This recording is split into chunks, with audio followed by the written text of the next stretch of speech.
If Scott Walker wins the recall election, I think it makes Wisconsin automatically more competitive from the standpoint that I think Mitt Romney immediately looks to play all out here.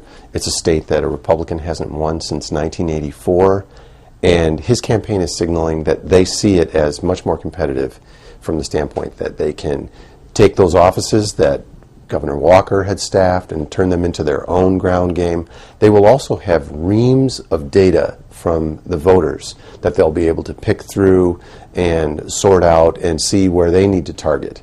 It's by no means a signal that the state is Republican leaning. Obviously, President Obama carried the state by 14 points 4 years ago and still has an approval rating over 50%, which means that he's still relatively healthy here, all things considered nationally. And his ground game is already here. So he has the advantage on the ground. Romney would be catching up.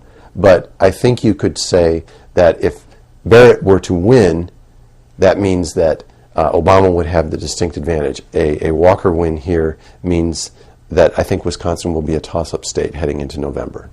If Barrett wins, that's going to be a huge victory for Democrats and organized labor, and it's really going to chill any attempts that Romney is going to have to make Wisconsin a real competitive state.